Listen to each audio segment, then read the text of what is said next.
Good morning all of you. आज हम लोग इनकम टैक्स के अंदर सबसे इम्पॉर्टेंट चैप्टर करने जा रहे हैं। सबसे इम्पॉर्टेंट, ये आज तक जो भी इनकम टैक्स में सीखा है उन सब का क्या बोलते हैं, कंसोलिडेशन है।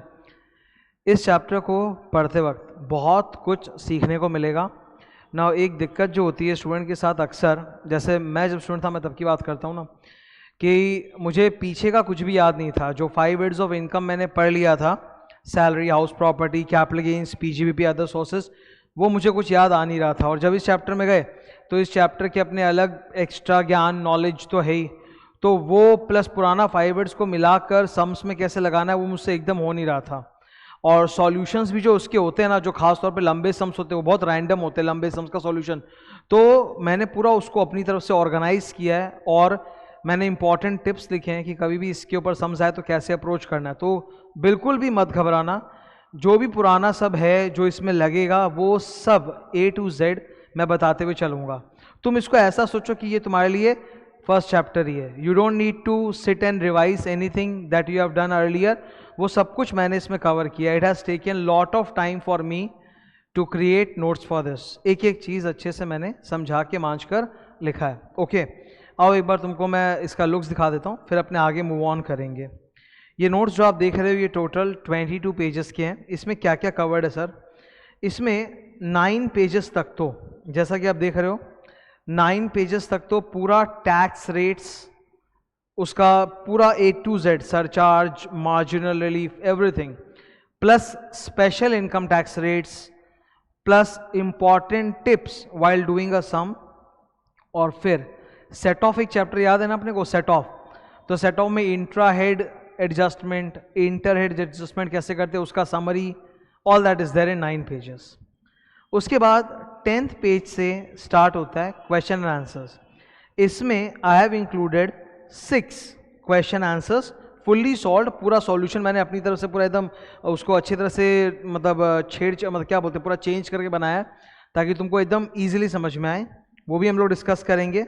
6 क्वेश्चन आंसर से लॉन्ग वाले हैं। फिर MCQs हैं इसमें, और MCQs के लास्ट में there is one more topic, relief under section 89। Now ये रिलीफ जो है ना, ये मार्जिनल रिलीफ से अलग है। ये वो रिलीफ नहीं है, मार्जिनल रिलीफ अभी पहले पढ़ेंगे। और ये टॉपिक जो आप देख रहे हो, रिलीफ अंडर सेक्शन 89, ये एक अपना अलग से एक आइसोलेटेड टॉपिक है, ठीक है, जो इस चैप्टर के बाद ही पढ़ा जाता है। तो ये अपना एक अलग टॉपिक है, इस पर एक अलग से बहुत बढ़िया सम्स है इंस्टीट्यूट के मैट का, वो भी है, मैं डिस्कस करूंगा। तो ये अपना अलग है, इसको छेड़ेंगे नहीं अभी। Okay, so this is the total thing. आज इस चैप्टर में क्या क्या कवर होने जा रहा है। अच्छा, by the way, this chapter may take 2 to 3 classes. अब वो पढ़ते वक्त पढ़ते ही पता चलेगा कि किस स्पीड से हम लोग मूव ऑन कर रहे हैं। फर्स्ट मैं आपको पूरे के पूरे टैक्स रेट्स और उसका डिस्कशन वगैरह सब समझाऊंगा। Now this alone will take lot of time, because ये बेस एक बार अच्छे से बिल्ड हो गया तो फिर दिक्कत नहीं आएगी, ठीक है। उसके बाद हम लोग ना लॉन्ग सम्स करेंगे। लॉन्ग सम्स के अंदर पुराना सारा जो ज्ञान जो चाहिए वो भी मैं आपको रिवाइज करा दूंगा, टिप्स भी दूंगा कैसे कैसे सॉल्व करते हो, एकदम सॉल्यूशन तरीके से करेंगे in a very very organised way. फिर एकदम लास्ट में हम लोग जाके पढ़ेंगे relief under section 89। Relief under section 89 as I said is an isolated topic, वो हमारे डिस्कशन को अफेक्ट करता ही नहीं है बीच में, तो उसको लास्ट में कर सकते हैं, ठीक है। तो अभी स्टार्ट करते हैं हम लोग। सबसे पहले we start with the tax rates. ये टॉपिक के बिगिनिंग में आप देखो पूरा अरेंज किया हुआ है कि what are the things that we are going to study, एकदम लाइन से, ठीक है। अब मेरा पढ़ाना यहाँ से स्टार्ट हो रहा है। मैं पहले ही बोल रहा हूँ, बहुत ही अच्छा चैप्टर, बहुत ही सुंदर, तुमको आराम से समझ में आएगा, बिल्कुल भी घबराने की ज़रूरत नहीं है। A to Z थिंग जो भी होता है सब कुछ मैंने डाल दिया है। इनफैक्ट जो डाउट्स तुम्हारे दिमाग में आते हैं वो सब भी मेरे दिमाग में पहले से आते हैं, और मैं पहले से उसका सॉल्यूशन भी इसमें लिख के डाल रखा हूँ। मैं बताऊँगा भी, पढ़ाऊँगा भी, और मैंने नोट्स में भी इसमें लिख के डाल दिया है कि तुमको कहीं पर भी अटकना नहीं हो। ये सब चैप्टर होते ऐसे कि इसमें स्टूडेंट को छोटे छोटे जगह पे अटकना पड़ता है और उसी से उसका कॉन्फिडेंस टूटता है। तो वो जहाँ जहाँ तुम अटक सकते हो, टूट सकते हो, पहले से इसमें मैंने डाल दिया, तो तुमको डाउट्स भी नहीं होने वाले, आराम से होते जाएगा, ठीक है। Let us start the discussion. First topic that we are going to do is tax rates. It's a long topic, it will take time, patience के साथ एकदम सुनते रहना। As you can see board पे दिख रहा है, इनकम टैक्स में जो रेट्स ऑफ इनकम टैक्स होते हैं वो दो तरह के होते हैं। लेफ्ट हैंड साइड में आपको दिख रहा होगा नॉर्मल रेट्स और राइट साइड में आपको दिख रहा होगा स्पेशल रेट्स। ठीक है, इसकी कुछ कहानी भी है, वो मैं कहानी सुनाऊंगा, बताऊंगा। ओके, 5 हेड्स तुमको पता ही है क्या क्या है, salary, house property, PGBP, capital gain, other sources. ठीक है, now let me share some insight with you. तुम्हारा एक दिमाग थोड़ा बढ़ेगा, तुमको कहानी के फॉर्मेट में सुनोगे तो इजी भी लगेगा। ठीक है, एक बहुत बड़े ऑथर हैं, रॉबर्ट कियोस्की करके नाम है शायद उनका, रिच डैड पुअर डैड के ऑथर हैं। उन्होंने एक बात बहुत ज़बरदस्त बोली है और वही बात मैंने एक जगह और भी देखा। नेटफ्लिक्स पे एक शो है बिलियनर्स के ऊपर, not bad billionaires, in general rich billionaires के ऊपर एक्सप्लेन्ड के अंदर। तो एक चीज़ जो उसमें बहुत अच्छे से बताया हुआ है कि नॉर्मल इनकम, जैसे नॉर्मल लोग, जैसे हम लोग जो मिडिल क्लास हैं, हम लोग जो भी इनकम अर्न करते हैं, जिन सोर्सेज से भी इनकम अर्न करते हैं, हम लोगों को टैक्स बहुत ज़्यादा देना पड़ता है। We belong in the 30% slab rate. ठीक है, 10 लाख के ऊपर जाती है आपके ऊपर 30% स्लैब रेट लगने लग जाता है और हम लोग उसी 30% स्लैब रेट में फॉल करते हैं। एलएलपी के ऊपर भी 30% टैक्स है विदाउट एनी ये स्लैब रेट, सीधा 30% टैक्स है। ऊपर से 1 करोड़ पार होते हैं, उसमें सरचार्ज भी है 12%। तो वो लोग बोलना चाहते हैं कि ये जो नॉर्मल सोर्स ऑफ इनकम है जो एक मिडिल क्लास कमाता है, इसमें बहुत हाई टैक्सेशन है। ऑन कॉन्ट्ररी जो रिच लोग हैं, एकदम रिच लोग जिनके पास भयंकर एसेट्स प्रॉपर्टी, उनका टैक्स कम होता है। आप खुद सोच के देखो, a person who is very rich who has got lot of properties, तो प्रॉपर्टीज को बेचने पे जो एलटीसीजी होता है, लॉन्ग टर्म कैपिटल गेन्स पे मात्र 20% टैक्स है, 30% नहीं, सिर्फ 20%। और ये तो तुम जानते ही हो कि अगर इक्विटी शेयर्स, अगर उन्होंने शेयर मार्केट में पैसा लगा रखा है तो इक्विटी शेयर्स के बेचने पे which is subjected to STT, उस पर अगर एलटीसीजी है तब तो वो मात्र 10% है। इवन अगर इक्विटी शेयर्स पे एसटीसीजी भी है शॉर्ट टर्म तो भी 15%। तो वो लोग 10, 15 और 20% के टैक्स पे निकल जाते हैं और हम लोग को यहाँ 30% टैक्स देना पड़ता है। तो जो भी टैक्स रेट्स वगैरह हम लोग जनरली सीखते हैं, all of that is normal rate. Normal rate जो है ये हर साल चेंज होता है। अभी जो मैं पढ़ा रहा हूँ आज, very important, I am teaching from the point of view of previous year 2019-20 and assessment year 2021 जो कि अभी चल रहा है।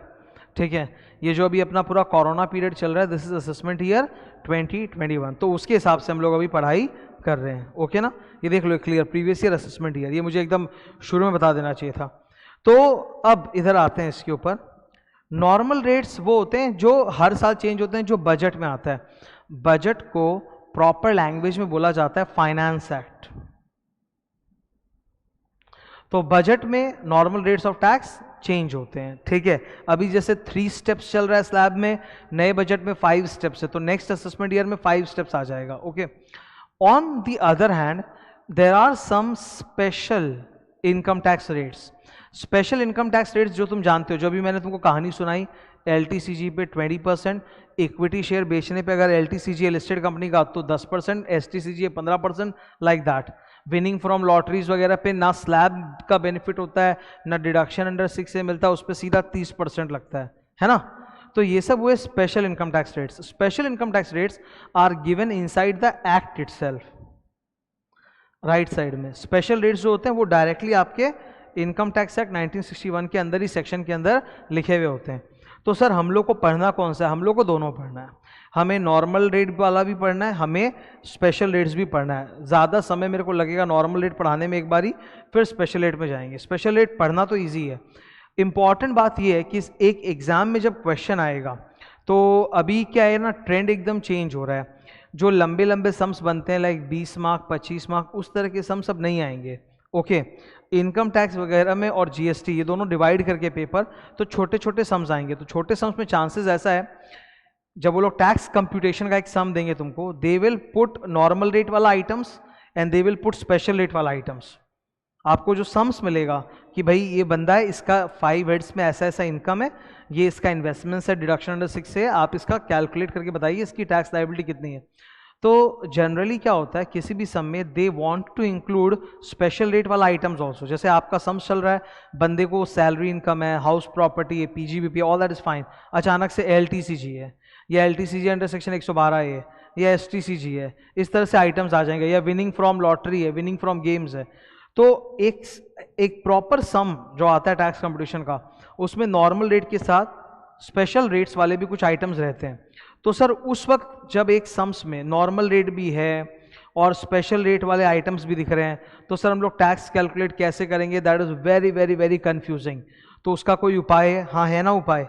ये देखो, मैंने इसी में पेज नंबर 8 पर, ये देख रहे हो आप, पेज नंबर 8 है ये नोट्स का, वही उसमें इंपॉर्टेंट टिप्स दे रखे हैं और सारा टिप्स है इसमें A to Z। मतलब तुम जहां पे भी अटकोगे वो पहले से इसमें सॉल्व है, और वो भी मैं एग्जांपल्स वगैरह पूरा क्वेश्चन आंसर में कराऊंगा ही, कि पहले आप इनकम को ऐसे मैं बाद में इसको डिस्कस करूंगा, बस दिखा दिया कि देखो है। तो जहां जहां तुम अटकोगे कि सर हम इसमें अटका, कि कंप्यूटेशन में अगर स्पेशल इनकम टैक्स रेट वाला आइटम आ गया तो उसमें डिडक्शन अंडर 6 से कैसे देंगे, नहीं देंगे, स्लैब का बेनिफिट कैसे देंगे, सॉल्व करने का मेथड क्या होगा, वो सब कुछ यहाँ पे बताया हुआ है। ठीक है, और मतलब अभी तो मैं दिखा दिया, just I will teach it. Okay, ऊपर चलता हूँ वापस से। तो ये सबसे इंपॉर्टेंट था जानना। पहला अपना टॉपिक ऑफ डिस्कशन चल रहा है tax rates, and they are divided into 2 parts, normal rates, special rates. Normal rates normal income पे, स्पेशल रेट्स स्पेशल टाइप की इनकम के ऊपर लगता है। MCQ पर्पस के लिए जस्ट बोल रहा हूँ, नॉर्मल रेट्स ऑफ टैक्स कहाँ पर होते हैं? इनकम टैक्स एक्ट के अंदर या बजट के अंदर? बजट के अंदर। Special rates of income tax कहाँ पर होते हैं? मेरा क्वेश्चन ध्यान सुनो, MCQ purpose. Special rates of income tax कहाँ पे होते हैं? क्या वो इनकम टैक्स एक्ट 1961 में होते हैं, या इनकम टैक्स रूल्स 1962 में होते हैं? कहाँ पे होते हैं? वो एक्ट में होते हैं, इनकम टैक्स एक्ट 1961 के अंदर होते हैं, रेस्पेक्टिव सेक्शन में। ठीक है, सेक्शन नंबर भी दिखाएंगे उसका, चलो एक बार देख लेते हैं आप। This is I think page number 6। ये पेज नंबर 6 में आप देखो स्पेशल रेट्स। ऐसे तो अपने इनकम टैक्स बेयर एक्ट में अगर आप जाओगे तो बहुत सारे सेक्शन है जिसमें स्पेशल रेट्स ऑफ टैक्स दिया हुआ है, तो उसमें से जो इंपॉर्टेंट वाले हैं वो खाली हमें पढ़ने हैं। यू डोंट हैव टू मतलब ब्लॉक योर ब्रेन कि पूरा इतना सारा नहीं, खाली इंपॉर्टेंट वाले। तो वो देखो सेक्शन नंबर वाइज मैंने पूरा सजा के लिखा है। मैं तुमको 6 पीस पढ़ाऊंगा, इसमें से 6 में से पहला 5 ज़्यादा इंपॉर्टेंट है। देखो ये देखो ABCDE, इसको मैंने लाइट येलो कलर दे दिया, मतलब ये 5 ज़्यादा इंपॉर्टेंट है। जो छठा वाला है F, ये जल्दी से तुम्हारे नहीं पूछना चाहिए एग्जाम में उनको, ठीक है, पढ़ लेंगे पर लेस इंपॉर्टेंट। और स्पेशल रेट्स है, तो स्पेशल रेट सर कहाँ होता है? ये तो इनकम टैक्स के बेयर एक्ट के अंदर होता है ना, तो बेयर एक्ट का कोई तो सेक्शन नंबर होगा जिसमें वो स्पेशल रेट दिया है। तो ये रहा देखो 112, 112A, 111A, 115BB, you can see all that. ठीक है, तो वो पूरा स्पेशल रेट्स भी अपने सीखेंगे, है ना। अब चलो आओ नॉर्मल रेट्स पे आ जाते हैं। नॉर्मल रेट्स बहुत सारे जनों को आता अच्छे से, मैं और उसको क्लैरिफाई कर दूंगा ध्यान से। Normal rates, the slab rates. अच्छा hold a second, income tax में how many types of person are there? Because जितने टाइप्स के पर्सन होंगे सबके लिए अलग अलग इनकम टैक्स का रेट प्रिस्क्राइब किया हुआ होगा। तो इनकम टैक्स में कितने पर्सन होते हैं? 7। Individual, HUF, firm, company, AOP, BOI, AJP और लोकल अथॉरिटी। ठीक है, यहाँ सबके लिए रेट्स दिया हुआ है। शुरू में हम लोग इंडिविजुअल से स्टार्ट करेंगे, ठीक है, फिर उसके बाद आप देखो फर्म, लोकल अथॉरिटी का आ गया, कोऑपरेटिव सोसाइटी, कंपनी का आ गया, और जहाँ तक HUF, AOP, BOI, AJP है उनके ऊपर सेम रेट लगता है जो इंडिविजुअल के ऊपर लगता है। ठीक है, नहीं दिख रहा है तो मैं बॉक्स से दिखा रहा हूँ, ये देखो, ये देखो अभी मैंने एक बॉक्स बनाया है, दिख रहा है मेरे हाथ के ठीक सामने बॉक्स। तो अभी जो रेट्स हम इंडिविजुअल के लिए पढ़ रहे हैं वो 5 जन पे अप्लाई करते हैं total, individual, HUF, AOP, BOI, AJP। ठीक है, individual, HUF, AOP, BOI, AJP, ये सब का मतलब क्या होता है वो तो मैंने अपनी पहली 2 क्लास जो इनकम टैक्स की हुई थी उसी में बता दिया था, और वो यूट्यूब पे ऑलरेडी अवेलेबल है, बेसिक क्लास जो इनकम टैक्स की हुई थी। तो अगर जानना है कि AOP, BOI, AJP में क्या फ़र्क होता है तो वो सब वहाँ पे डिस्कस हो चुका है, उस पर अभी टाइम वेस्ट नहीं करेंगे। तो 5 कैटेगरीज ऑफ पर्सनस, इंडिविजुअल से लेके AJP तक, उन पे सेम रेट अप्लाई करता है, slab rate. Now let's have a look at this slab rate. ठीक है, मैं इसको कैलकुलेट करने का 2 तरीका सिखाऊंगा, एक लॉन्ग कट है, एक शॉर्ट कट है। ओके, इधर स्टार्ट करते हैं। सबसे पहले जब इंडिविजुअल बोला हुआ है और हम लोग को कुछ और नहीं बोला हुआ है तो वी विल अज्यूम कि ये बंदा 60 ईयर्स ऑफ एज से नीचे है, तो उस पर कौन सा रेट लगेगा? Basic exemption limit 2.5 lakh, 2.5 lakh तक नील, फिर 2.5 लाख 1 रुपये से लेके 5 लाख रुपए तक 5%, फिर 5 लाख 1 रुपए से लेके 10 लाख तक 20%, 5, 20, 30, फिर 10 लाख के ऊपर 30%। तो रेट का इस तरह से 5%, 20%, 30%, 10, 20, 30 नहीं है, 5, 20, 30, 5 के बाद मत बोल देना 10, 5 के बाद सीधा 20 एंड देन 30%, 5, 20, 30। तो 2.5 लाख 1 रुपये से लेके 5 लाख तक 5%, 5 लाख 1 रुपये से 10 लाख तक 20%, फिर 10 लाख 1 रुपये से लेके लास्ट तक 30%। ओके, ये रहा आपके सामने कैलकुलेशन। ये जो 2.5 लाख है ना, इस 2.5 लाख को बोला जाता है बेसिक एग्जेम्पशन लिमिट। ठीक है, इनकम टैक्स में कहीं भी लिखा हुआ दिख जाए बेसिक एग्जेम्पशन लिमिट, तो बेसिक एग्जेम्पशन लिमिट का एक ही मतलब होता है, वो 2.5 लाख रुपया बोल रहे हैं। ओके, तो 2.5 लाख तक क्या आंसर है, उधर देखो नील मिल गया, नील। फिर 2.5 लाख 1 रुपए से लेके 5 लाख तक, 2.5 लाख से ज्यादा, देखो सिंबल देखो ना, 2.5 लाख से ज्यादा है टोटल इनकम, मतलब 2.5 लाख 1 रुपया onwards and up to 5 lakh, तो 2.5 लाख से 5 लाख तक 5% है। ठीक है, 5% of total income minus 2.5 lakh. उसके बाद किसी व्यक्ति की इनकम है, आप सपोज 6 लाख है, 6 लाख की इनकम है, तो पहले 2.5 लाख के ऊपर तो नील, फिर फर्दर 2.5 लाख के ऊपर 5%, तो 2.5 लाख का 5% आएगा 12,500, फिर 1 लाख बचा, फिर 1 लाख पे 20%। तो उसी तरह से इन्होंने सॉल्व करके बताया कि 5 लाख से 10 लाख तक का अगर मतलब इनकम है, टोटल इनकम है, तो it will be 12,500 up to 5 lakh. जैसे ही 12,500 लिखते हैं हम लोग, 12,500 लिखने का मतलब है 5 लाख रुपए तक आपने टैक्स कैलकुलेट कर लिया, 2.5 लाख तक नील, फिर 2.5 लाख 1 रुपए से लेके 5 लाख तक 5%, 12,500 वो आपने कैलकुलेट कर लिया। अब फर्दर टैक्स कैलकुलेट करना है ऑन मोर देन 5 लाख, तो क्या लिखा है देखो, 20% of total income minus 5 lakh. ठीक है ना, 20% of total income minus 5 lakh, 5 lakh के ऊपर टैक्स उस पर 20%। नेक्स्ट, अब मान लो कोई इनकम किसी पर्सन की इनकम 10 लाख के ऊपर है, लेटर से 12 लाख है, तो पहले 10 लाख तक का टैक्स निकालेंगे जो कि फिक्स्ड अमाउंट है, 5 लाख तक टैक्स 12,500, फिर 5 लाख 1 रुपए से लेके 10 लाख तक 20% के हिसाब से 1 लाख, तो 12,500 प्लस 1 लाख, 1,12,500। तो यहाँ तक आपने 10 लाख के ऊपर निकाल लिया। फिर 10 लाख के ऊपर 30% का स्लैब है, तो 30% of total income minus 10 lakh. ठीक है, ये इस तरह से कैलकुलेट होता है। ओके ना, ये दिख रहा है। देखो मैं पढ़ा रहा हूँ as a teacher, it is my practice, तो मैं थोड़ा फास्ट हूँ।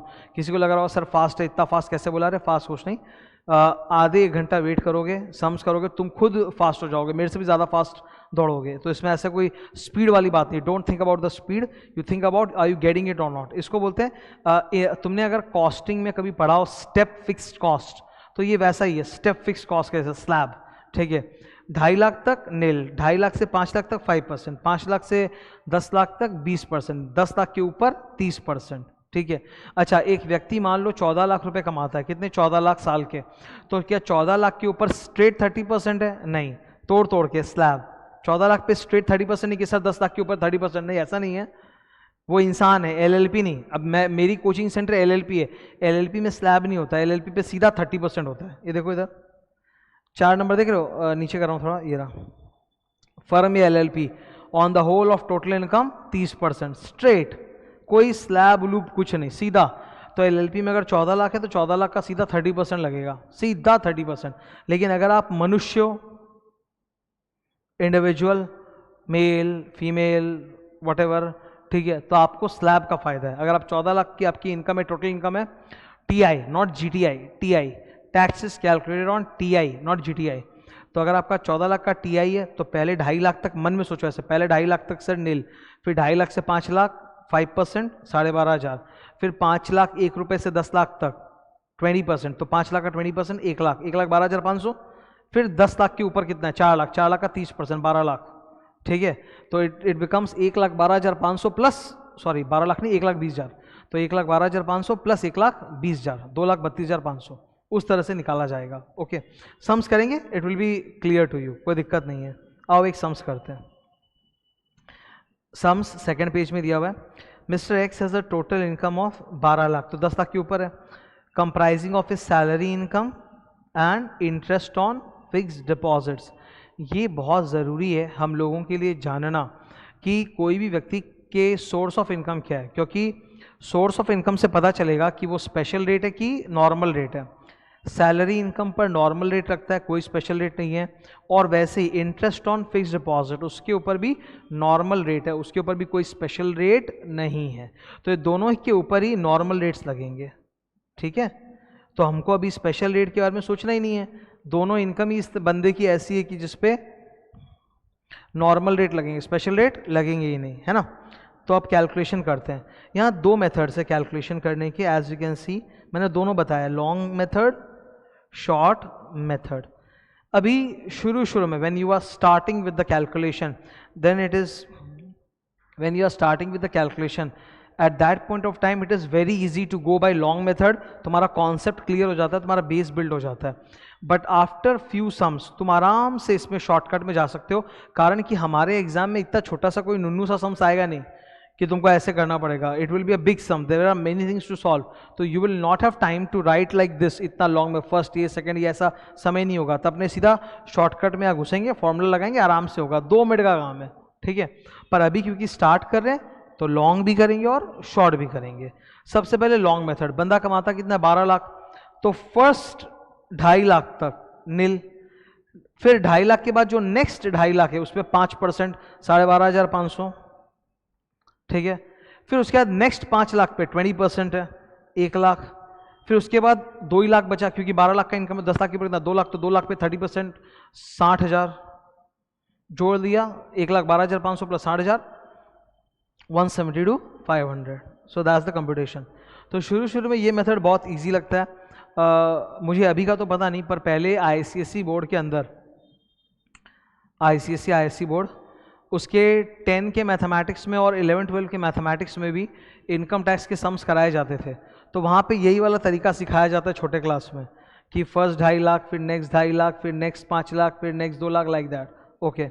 But we don't have to waste our time in doing this. We can go for a shortcut. This man earns more than 10 lakh, 12 lakh की income है इसकी, 12 लाख। तो अपने सीधा फॉर्मूला लगा सकते हैं, है ना। ये देखो फॉर्मूला आपकी आंखों के सामने ही है, ये रहा। ये तो मोर देन 10 लाख कमाते हैं, तो इनके लिए तो सीधा फॉर्मूला यही लगेगा। 10 लाख तक होता है 1,12,500 plus 30% of TI minus 10 lakh, तो इनका आएगा 1,12,500 plus 30% of TI minus 10 lakh, मतलब 12 लाख माइनस 10 लाख 2 लाख, तो 1,72,500। शॉर्टकट यही याद रखना है, शॉर्टकट एक झटके में होता है, इजी और कोई हार्ड भी नहीं है। Because such tax computations are a part of a long sum, ये इंडिविजुअली अपने आप में आता नहीं है ऐसे एग्जाम में, क्लियर है ना।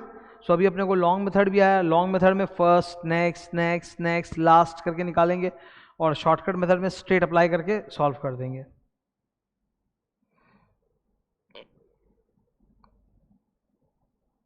ओके तो ये भी हम लोगों ने एक स्लैब सीख लिया, और बताऊंगा स्लैब थोड़ा देर रुक के। सीनियर सिटीजन, ये सीनियर सिटीजन सर क्या होता है? Senior citizen is a person जिनकी उम्र 60 ईयर्स हो चुकी है इन द प्रीवियस ईयर में या उसके पहले के प्रीवियस ईयर में, कभी वो 60 साल उनका बर्थडे आ चुका है, बट अभी तक उनका 80 ईयर्स कंप्लीट नहीं हुआ है, तो उनको बोलते हैं सीनियर सिटीजन, ठीक है।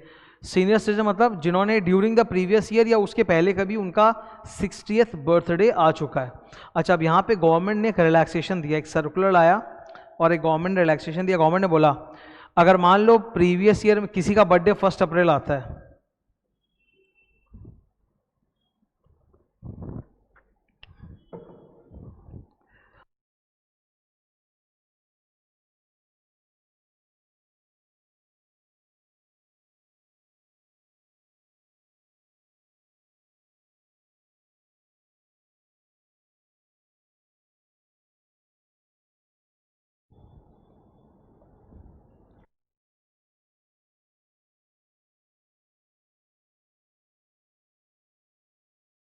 हेलो हेलो,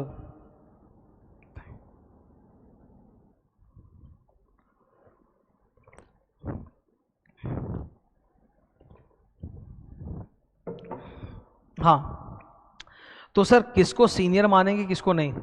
जिनका प्रीवियस ईयर में, जैसे हम लोग जिस असेसमेंट के लिए पढ़े हैं वो प्रीवियस ईयर हुआ 1920, ठीक है, कोरोना के जस्ट पहले वाला, प्रीवियस ईयर 1920 जो 31 मार्च 20 को खत्म हुआ। अगर किसी का बर्थडे उसी में आ रहा है तब तो वो सीनियर है ही, या उसके पहले आ चुका 60 साल तो भी वो सीनियर है। लेकिन गवर्नमेंट ने एक रिलैक्स किया, गवर्नमेंट ने बोला अगर आप मान लो first day of assessment year, first day of assessment year यानी कि 1 अप्रैल को भी आपका बर्थडे है असेसमेंट ईयर में, तो भी आपको उस साल हम लोग ये सीनियर वाला एडवांटेज दे देंगे। ठीक है, मतलब अभी राइट नाउ क्या चल रहा है, असेसमेंट ईयर 2021, तो 1 अप्रैल 2020 को भी अगर किसी की उम्र 60 कंप्लीट हुई है तो भी उसको इस असेसमेंट ईयर में 60 साल वाला सीनियर वाला एडवांटेज मिल जाएगा। That's a nice thing. ठीक है, अच्छा व्हाट इज द डिफरेंस, मतलब हमारे कैलकुलेशन में फर्क क्या पड़ेगा? एक ही फर्क पड़ेगा सर, नॉर्मल इंसानों का बेसिक एग्जामिशन लिमिट 3 लाख होता है, 2.5 लाख होता है। सीनियर सिटीजन का बेसिक एग्जामिशन लिमिट 50,000 ज़्यादा होता है, 3 लाख होता है, और बाकी कोई फर्क नहीं है। ठीक है, बाकी पूरा सेम है। 3 लाख 1 रुपये से लेके 5 लाख तक 5%, 5 लाख 1 रुपये से लेके 10 लाख तक 20%, 10 लाख 1 के ऊपर से जो भी है वो 30%। तो बाकी सारा स्लैब का मैथमेटिक्स सेम रहता है। The only thing is that the basic exemption limit comes to 3 lakh. Okay, तो अकॉर्डिंगली जो शॉर्टकट फॉर्मूला आपको वहां दिख रहा है उसमें थोड़ा सा चेंज आएगा। 3 लाख 1 रुपये से लेके 5 लाख तक 2 लाख, 2 लाख के ऊपर 5% होता है 10,000। तो जब आपकी इनकम 5 लाख से ज्यादा है तो आपका फॉर्मूला होगा 10,000 रुपये plus 20% of TI minus 5 lakh. Accordingly फिर 5 लाख 1 रुपये से लेके 10 लाख तक 5 लाख होता है, 5 लाख का 20% इज 1 लाख, तो 1,10,000। तो 10 लाख के ऊपर अगर कोई कमाता है तो 1,10,000 plus 30% of TI minus 10 lakh, यही एक फर्क है, और अदरवाइज और कोई फर्क नहीं है।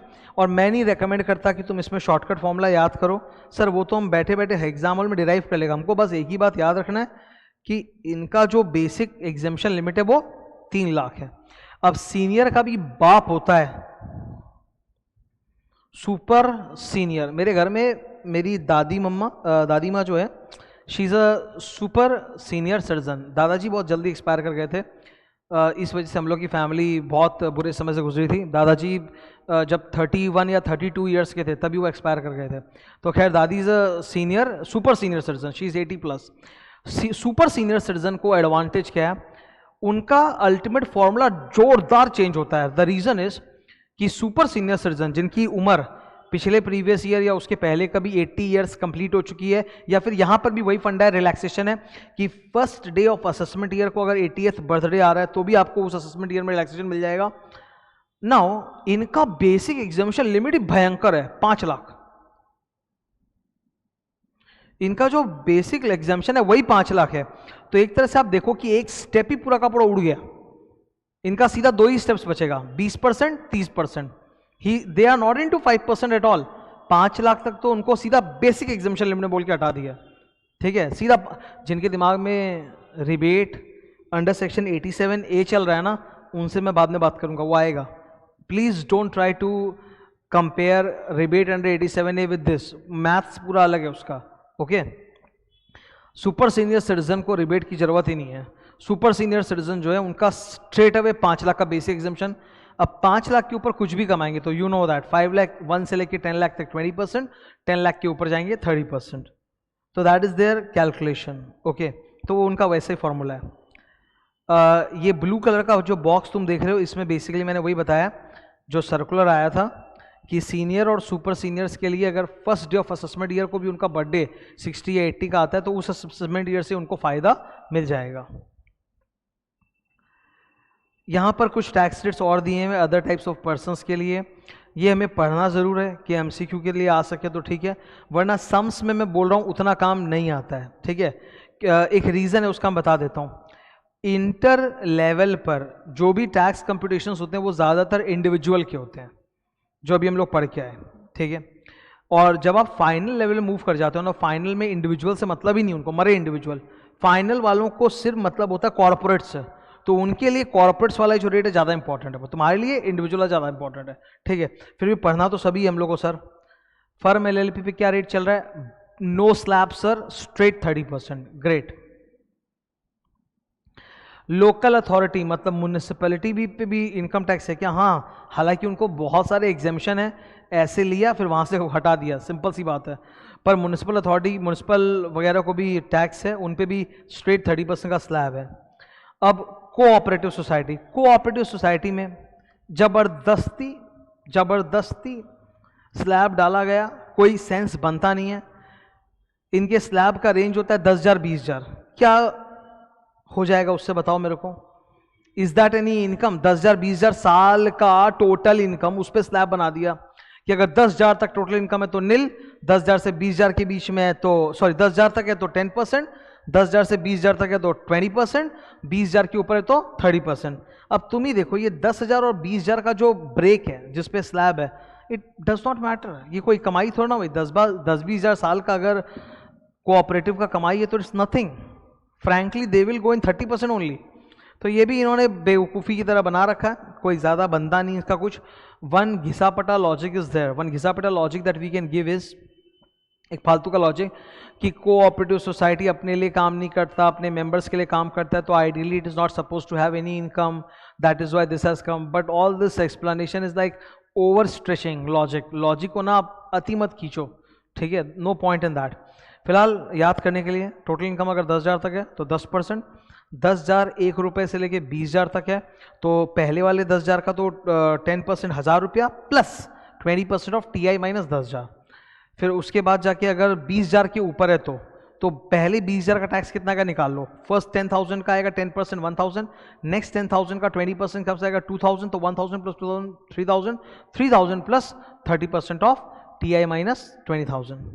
तो ये इनका फॉर्मूला हो गया। ओके, नेक्स्ट कंपनीज में थोड़ा ध्यान देना, ये एक अजीबोगरीब पॉइंट है, बड़ा अजीब है। तुमको बोलेगा सर ये तो बहुत अजीब है, हाँ ये अजीब है सर। इन्होंने बोला डोमेस्टिक कंपनी के रेट्स बहुत कम है और फॉरेन कंपनी के रेट्स बहुत ज़्यादा हैं। डोमेस्टिक कंपनी के रेट्स इन्होंने 25-30 रखे हैं और विदेशी कंपनियों का जो रेट ऑफ टैक्सेशन है दैट इज वेरी हाई 40%, ठीक है। I am not worried about the foreign companies से लो ना ज़्यादा टैक्स लेना ही चाहिए, वो लोग हिंदुस्तान में आके कमा रहे हैं जोर से।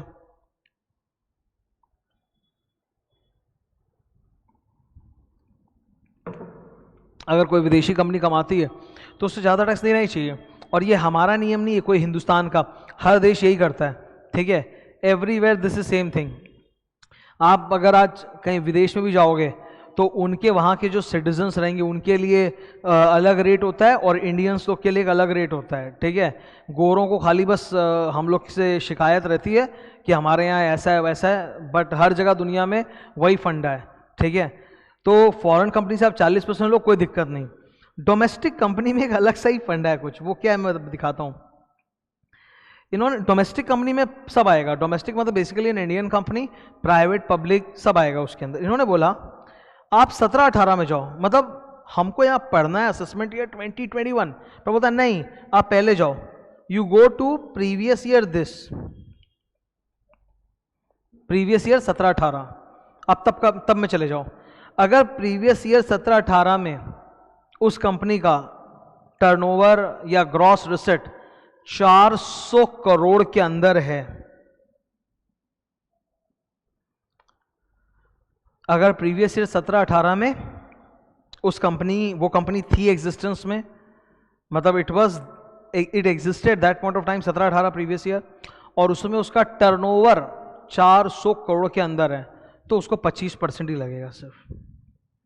नाउ मैक्सिमम कंपनियां जो आप देखते हो, जो प्राइवेट कंपनीज होती है, मैक्सिमम प्राइवेट कंपनीज जो आपने अपनी आंखों में देखा होगा अपने सामने, 17-18 में हमारा प्रीवियस ईयर जो अभी चल रहा है वो है 19-20 प्रीवियस ईयर, तो उसके 2 साल पहले 17-18 में जो भी प्राइवेट कंपनी आप जानते हो सबका टर्नओवर तो सर 400 करोड़ के नीचे था, तो उन पे इनकम टैक्स का रेट कितना लगेगा? मात्र 25%। उसके अलावा सब पे 30%। मुझसे कई जनों ने बोला भी था, पूछा भी कि कंपनी बना लिए होते कोचिंग सेंटर का तो अच्छा रहता, कंपनी पे तो 25% इनकम टैक्स रेट है जबकि LLP पे 30% टैक्स रेट है, कम बेसी का फ़र्क है ना, 25% 30%। बावजूद उसके मैंने LLP बनाया बिकॉज बहुत सारी चीज़ें होती है, सिर्फ एक टैक्स ही नहीं होता कि 5% का फ़र्क है।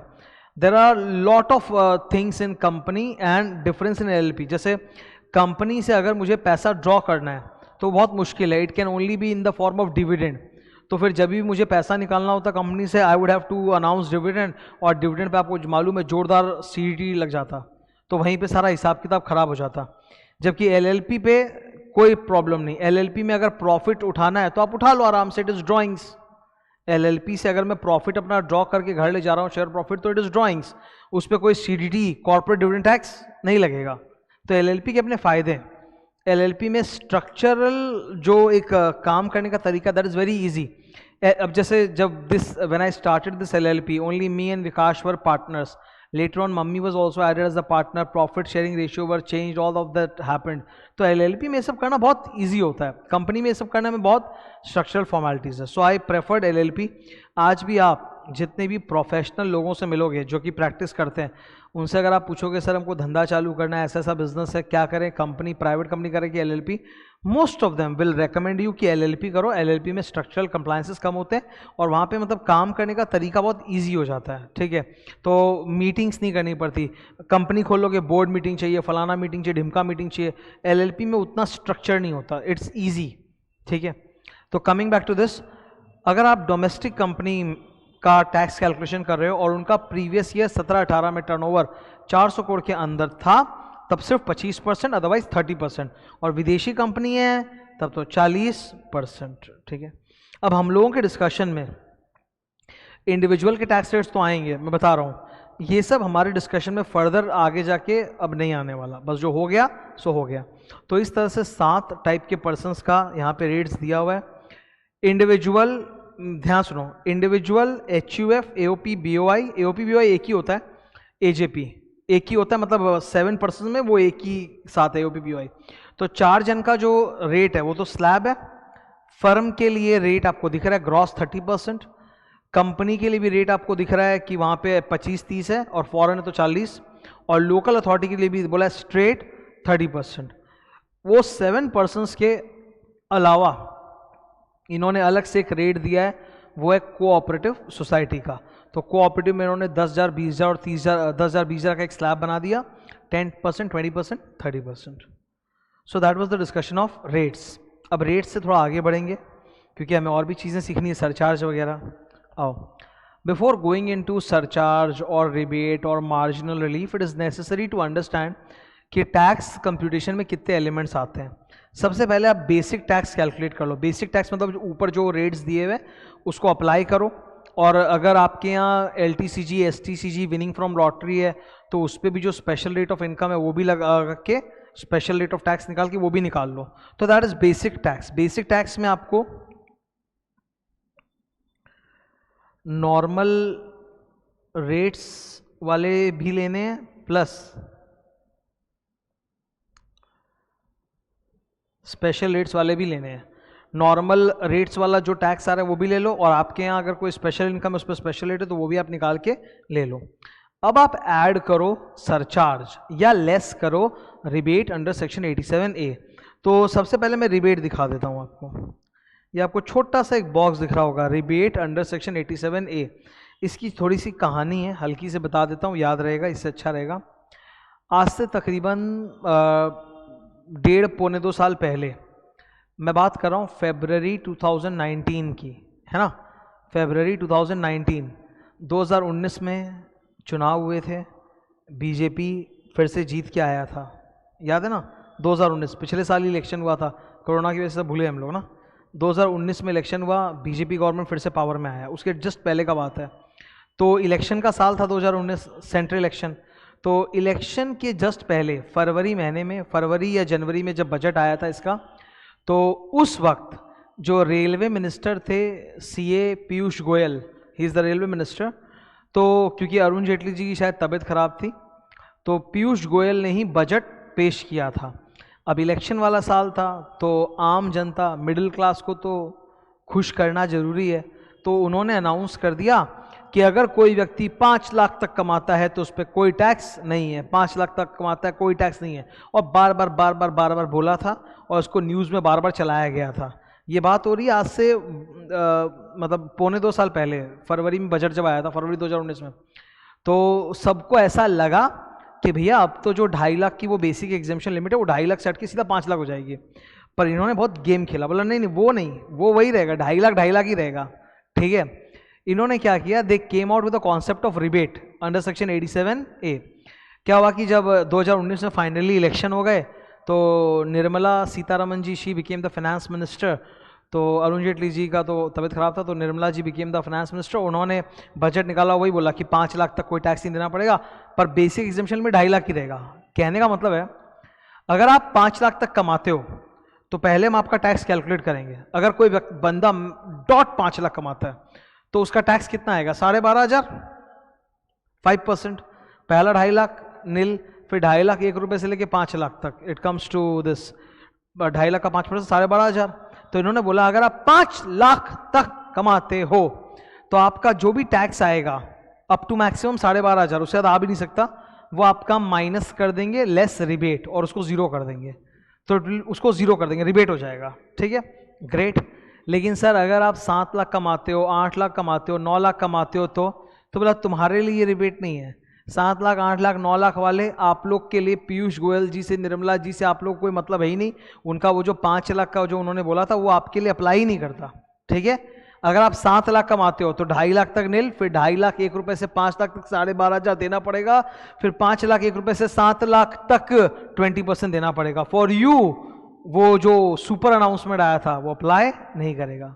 तो अगर इन्होंने 5 लाख का बेसिक एग्जेम्पशन लिमिट बना दिया होता तो हम सबको फायदा होता, मुझे भी उसका बेनिफिट मिल जाता, पर नहीं मिलेगा। वो जो 5 लाख तक किसी को टैक्स नहीं देना, उसका इनडायरेक्टली पर्पस था रिबेट दे देना, कि अगर आप एग्जैक्ट 5 लाख तक कमाते हो तब आपको रिबेट मिल जाएगा और आपका वो टैक्स शून्य हो जाएगा। That's all. ठीक है, तो आओ देखते हैं rebate under section 87A only for individuals with total income less than equal to 5 lakh. जिनकी total income less than equal to 5 lakh केवल उन पे अप्लाई करेगा और इंडिविजुअल्स के लिए। तो रिबेट कितना होगा? Rebate will be lower of the tax liability और 12,500। Obviously 12,500 is the maximum. अब जैसे कोई बंदा कमाता है 4 लाख रुपए, जिसका टीआई है 4 लाख, तो 2.5 लाख तक नील, फिर नेक्स्ट जो 1.5 लाख है उस पर 5% करोगे तो बहुत कम आएगा, 7,500 रुपये आएगा। तो 7,500 और 12,500 विच एवर इज लोअर, तो 7,500 वो कट जाएगा रिबेट में। ठीक है, सो दैट वाज द कहानी ऑफ रिबेट। अच्छा, अब मैं आपको बता देता हूँ, ये जैसे एक ही लाइन में आप लिखा हुआ देख रहे हो ऐड, सरचार्ज और लेस रिबेट, ये एक ही साथ होता है बिकॉज ये दोनों आइटम म्यूचुअली एक्सक्लूसिव है। ऐसा हो ही नहीं सकता कि किसी व्यक्ति को दोनों मिल जाए, सरचार्ज भी और रिबेट भी, दैट्स नॉट पॉसिबल। सरचार्ज चालू होता है जब आपकी total income 50 lakh 50 lakh plus हो, 50 लाख प्लस हो, तब आप पे ये चालू होता है सरचार्ज। और रिबेट जो आपको मिल रहा है वो तो तब मिलता है जब आपका टोटल इनकम 5 लाख से कम हो। तो how can a person have a total income less than 5 lakh and more than 50 lakh together? It's not possible. So या तो इट इज सरचार्ज या तो it is rebate, you can't have both. Okay ना? Next, अब ये बेसिक टैक्स और surcharge को आप जोड़ के लिख दो, टैक्स प्लस एससी, एससी बोले तो सरचार्ज। अब उसमें से लेस होगा मार्जिनल रिलीफ, वो मैं थोड़ी देर बाद बताऊंगा, लेस मार्जिनल रिलीफ। अब जो फिगर आएगा आपके हाथ में उस पे लास्ट में जाके आप एक सेस ऐड कर दोगे, हेल्थ एंड एजुकेशन सेस 3%। ठीक है, ये अलग से ऐड हो जाएगा। सेस को का मतलब क्या होता है? Cess means a tax on a tax which is calculated by the government for a specific purpose. तो as you can understand, health and education cess means इससे जो भी पैसा आएगा वो एक सेपरेट फंड में रखा जाएगा, उसको भारत सरकार सिर्फ और सिर्फ हेल्थ और एजुकेशन पर्पस पे ही स्पेंड करेगी। ठीक है ना? So that was the format. Format में एकदम सिंपल याद रखो इस तरह से, ऐड लेस ऐड। ठीक है, ऐड लेस ऐड। और अगर मान लो बंदा 5 लाख से कम कमाता है तब सर इतना नौटंकी नहीं होगा, उसका ऊपर में ही जीरो हो जाएगा, उसमें तो कुछ ये लेस ऐड। अब जैसे कोई स्टूडेंट बोलेगा सर अगर मान लो रिबेट का केस है तो लेस लेस ऐड, नहीं मुन्ना नहीं।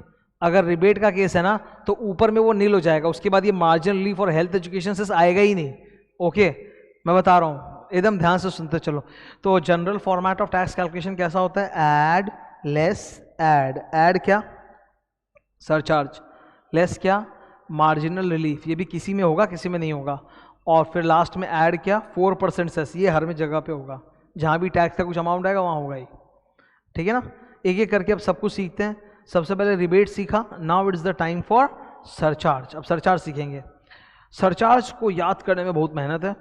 पहली बात तो 50 लाख के ऊपर आप जाओगे तब सरचार्ज है, 50 लाख तक कोई सरचार्ज नहीं है, ये आप याद रख लो।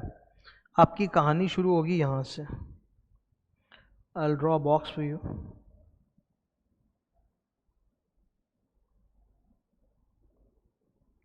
ये आपकी कहानी है, ठीक है।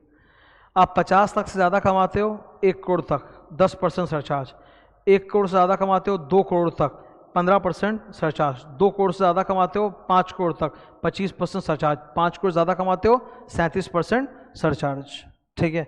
तो 10%, 15%, 25%, 37% ये रेट ऑफ सरचार्ज है।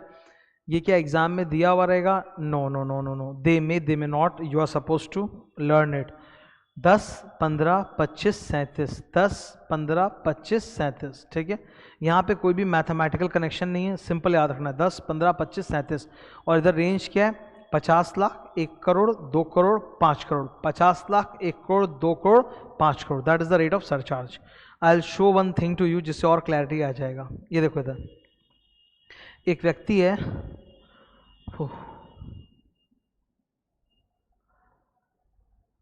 राम, ठीक है।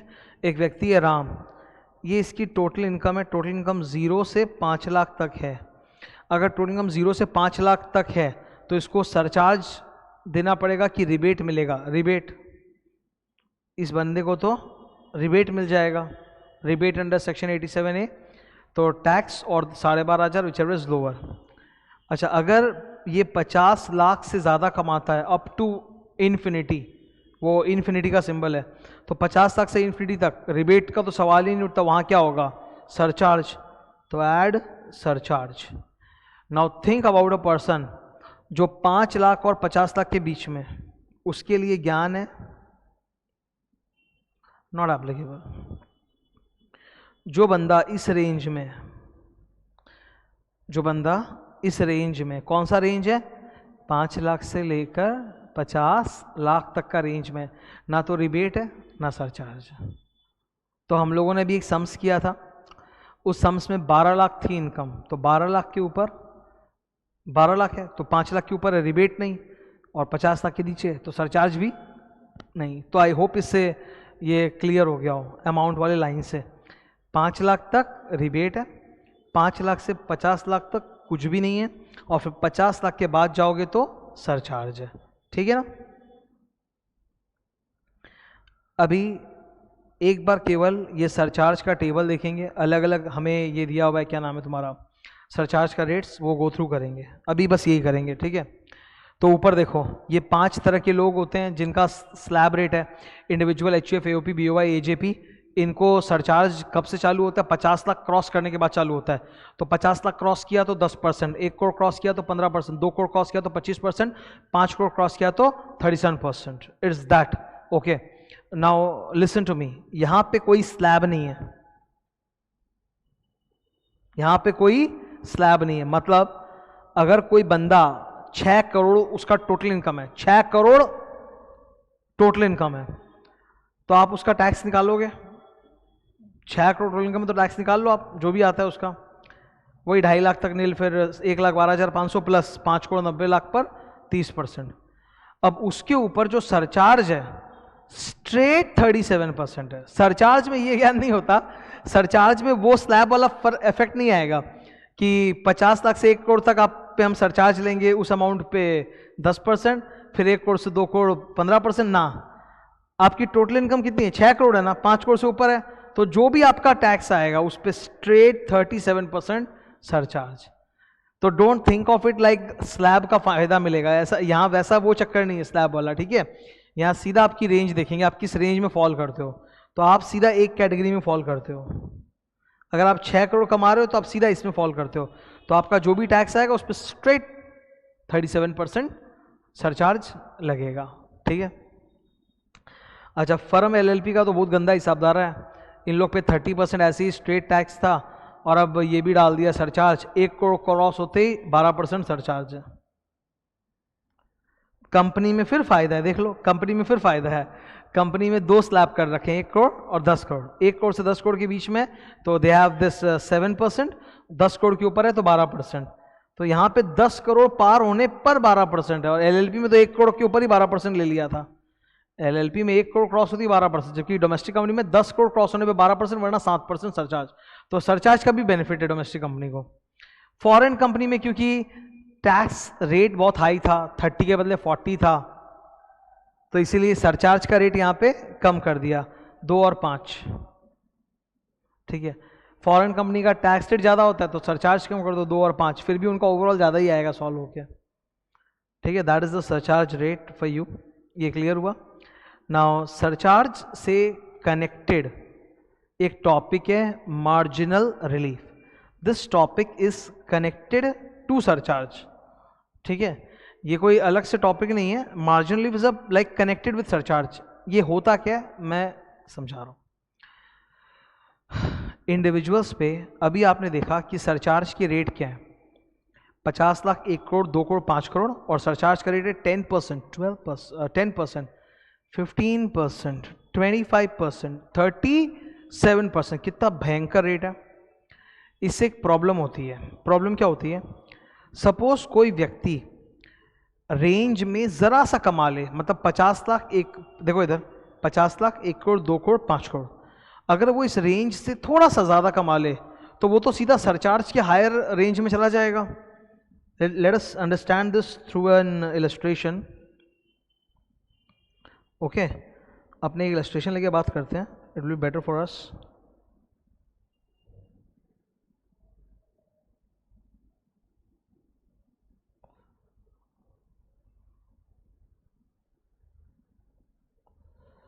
ओके, अब सोचो कोई व्यक्ति 50 लाख, 1 करोड़, 2 करोड़, 5 करोड़, ये दिख रहा है ना।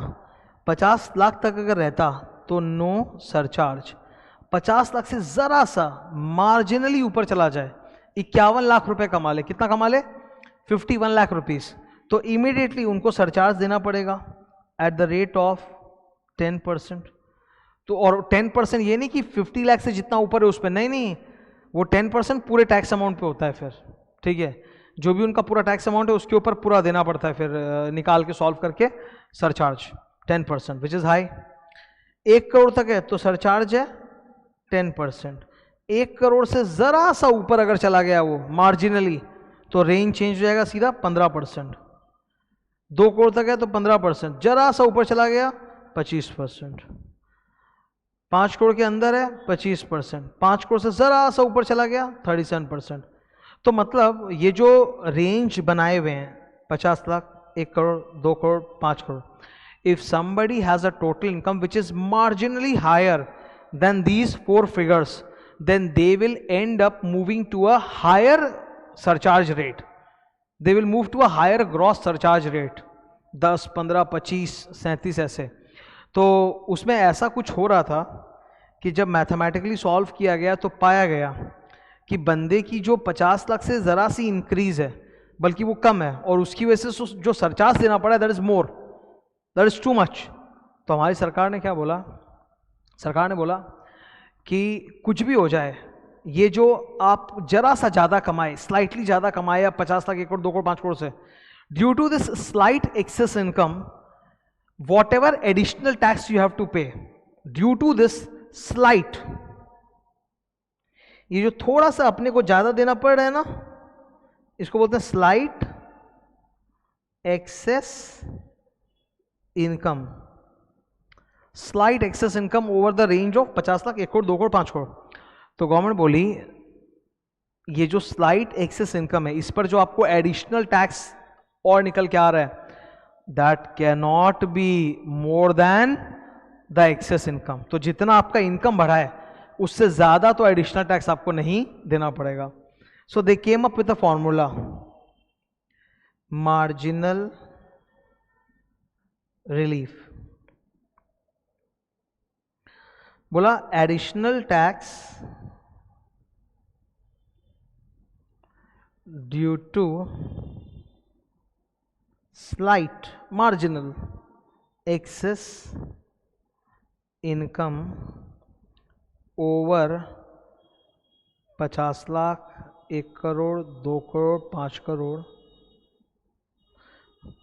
cannot be more than the slight excess income minus slight excess income। तो मान लीजिए आप 50 लाख के बदले 51 लाख कमाते हो। Let's have an example. आपकी टोटल इनकम आ रही है सॉल्व होके 51 lakhs। तो आपका टैक्स कितना निकलेगा, निकाल सकते हैं अपने, कोई बड़ा बात नहीं है। 1,12,500 plus 30% of 51 lakh which is your total income minus 10 lakh. देखो 10 लाख तक तो टैक्स कितना, 1,12,500, फिर 10 लाख से ऊपर 51 लाख तक मतलब 41 लाख तक 30%, तो 41 lakh into 30%, 12,30,000 plus 1,12,500, it is coming to this one, this much, 13,42,500। अब टैक्स निकालने के बाद पहला काम होता है ऐड सरचार्ज, क्योंकि ये बंदा तो 50 लाख क्रॉस कर दिया, 51 लाख है तो इसका सरचार्ज आएगा 10%, तो अब आपको 10% निकालना पड़ेगा इसका, 13,42,500 which comes to 1,34,250. Total comes to 14,76,750। तो 51 लाख पे आपको ये टैक्स देना पड़ रहा है। अब मान लीजिए कि आपका टोटल इनकम होता .50 लाख, तो आपको सरचार्ज लगता ही नहीं, तब आपका टैक्स कितना आता, 1,12,500 plus 30% of total income 50 lakh minus 10 lakh equal to 12 lakh, 13 lakh 12,500 ये आता। और इस पर सरचार्ज कुछ नहीं होता, नील, कारण 50 लाख तक कोई सरचार्ज नहीं है, तो इनका अल्टीमेट आंकड़ा ये आता वही 13,12,500। तो सोचो ये व्यक्ति 50 लाख कमाता तो इसको टैक्स देना होता 13,12,000, और 51 लाख कमा रहा है तो देना पड़ा 14,76,000। How much is the additional tax he has ended up paying?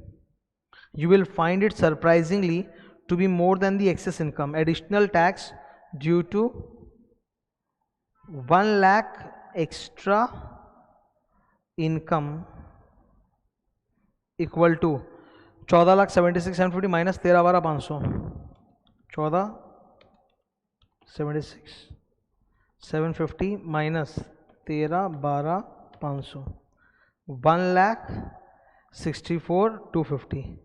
तो 50 लाख के ऊपर कमाया कितना, 1 लाख, 51 लाख कमाया ना, तो what is his income over and above 50 lakh, just 1 lakh, whereas the additional tax payable is coming to 1,64,250 which is clear cut injustice. तो government ने बोला जिनका भी ऐसा केस होता है कि जो 50 लाख 1 करोड़ 2 करोड़ 5 करोड़ से जरा सा ज्यादा कमाते, मार्जिनली ज्यादा कमाते जरा सा, उस केस में जो उनका एडिशनल टैक्स आएगा it can not be more than the additional income amount. तो एडिशनल इनकम इनका कितना है, 1 लाख लेस स्लाइट एक्सेस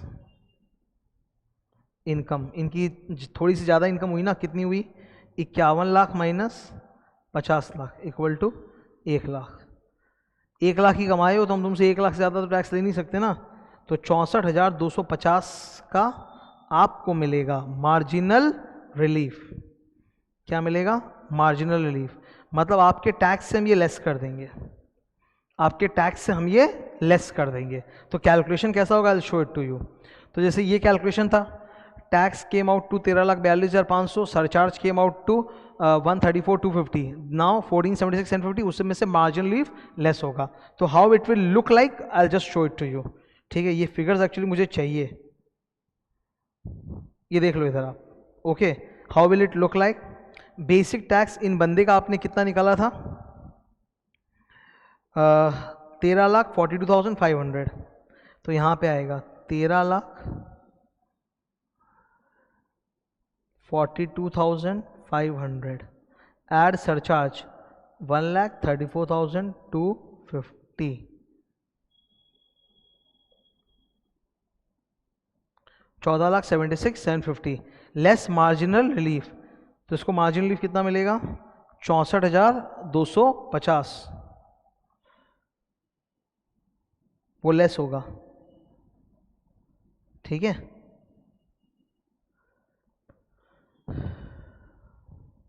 $14,12,500। अब उस पर फाइनली अपने लास्ट में जाके ऐड करेंगे हेल्थ एंड एजुकेशन से 4%। तो ये जो 4% होता है ना वो इस लास्ट फिगर पे निकलता है, 14,12,500, 500 इंटू 4%, 56,500 इस पे आएगा बस। तो this is the tax amount 14,69,000। सो अभी तुमको समझ में आ रहा है मार्जिनल रिलीफ का कॉन्सेप्ट क्या है? मार्जिनल रिलीफ भी सब हर किसी के केस में नहीं, मार्जिनल रिलीफ उनको मिलता है जिनकी टोटल इनकम 50 लाख, 1 करोड़, 2 करोड़, 5 करोड़ से मार्जिनली ज़्यादा है, जिसकी वजह से ऐसा कुछ हो रहा है कि the additional tax amount that is coming is more than their slight excess income.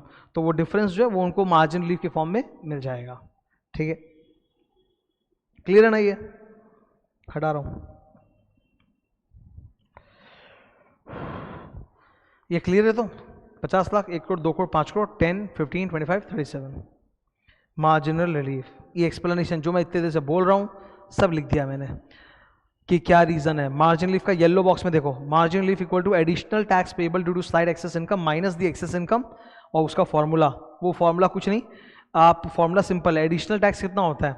The tax on your total income minus the tax if you have earned exactly 50 lakh, 1 crore, 2 crore, 5 crore, that will give you additional tax minus the excess income that gives you marginal relief. See, you don't have to learn the formula or anything. ये जो आपको equation जैसा white colour में formula दिख रहा है ये ना करो, येलो कलर याद कर लोगे वो बेस्ट रहेगा, उससे कॉन्सेप्चुअली क्लियर रहेगा सब। ठीक है, ये कोई मैथ्स का एग्जाम नहीं कि फॉर्मूला ऐसे याद करे जाएंगे अपने, है ना? एक बहुत शानदार डाउट जो स्टूडेंट का आ सकता है घर पे, वो पहले ही मैंने बता दिया। ठीक है, वो देखो क्या है, सुनो। जब हमको ये निकालना था कि 51 लाख पे टैक्स इतना आ रहा है और 50 लाख पे टैक्स इतना आ रहा है, तो क्या यहाँ पे इन दो रेड कलर के फिगर्स में जहां मेरा हाथ है, क्या यहाँ मैंने 4% से साइड किया है क्या? नहीं ना, 4% से साइड नहीं किया ना। क्यों करूंगा? क्यों करूंगा? टैक्स का कैलकुलेशन कैसे होता है? Add less add, add surcharge less margin relief add cess. तो सेस तो लास्ट में आता है, पहले कौन आता है? बीच में, less margin relief. And what am I trying to do? I am trying to calculate margin relief. So while calculating margin relief, which is a step before adding cess, you cannot add cess over here. तो यहां पर गलती से भी कोई student 4% ऐसे cess नहीं जोड़ेगा। मार्जिनल रिलीफ आप कब निकालते हो? सेकेंड स्टेप में, add less add, add surcharge less margin relief add cess. तो सेस तो मार्जिन रिलीफ के बाद आएगा। तो मार्जिन रिलीफ निकालने के लिए जो दो टैक्स के फिगर्स देते हैं, माइनस करते हैं, उन दो टैक्स के फिगर्स में हम सेस नहीं जोड़ते। वेरी वेरी वेरी क्लियर, अपने दिमाग में रख लो। ठीक है, तो मैंने ये डाउट आता है घर पे भयंकर, इसलिए मैंने लिख के भी दे दिया। Marginal relief is calculated before cess, क्योंकि ऊपर आप फॉर्मूला में देखो ना, ये रहा, add surcharge less margin relief फिर एड सेस। तो margin relief comes before cess. तो you don't calculate the cess on the two tax figures जिसका आपको डिफरेंस निकालना है। यही ग्रीन कलर में मैंने लिखा है फॉर योर पर्पस। ये छोटे छोटे डाउट्स है जो आते हैं, मुझको भी आते, तुमको भी आते, सबको। तो वही मैंने लिख दिया कि भाई लफड़ा नहीं हो, घर में सब रिवाइज करते तो ये सब सामने रहे आँख के।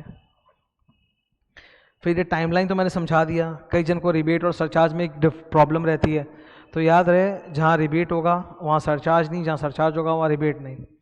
पहले 5 लाख के अंदर अगर आपकी इनकम है तो आपको रिबेट है, 5 लाख से 50 लाख ना रिबेट है ना सरचार्ज है। 50 लाख के ऊपर ऐड सरचार्ज, और अगर आप 50 लाख से मतलब 50 लाख, 1 करोड़, 2 करोड़, 5 करोड़ से थोड़ा थोड़ा ज़्यादा हो तो आपका मार्जिनल रिलीफ जो आएगा वो लेस मार्जिनल रिलीफ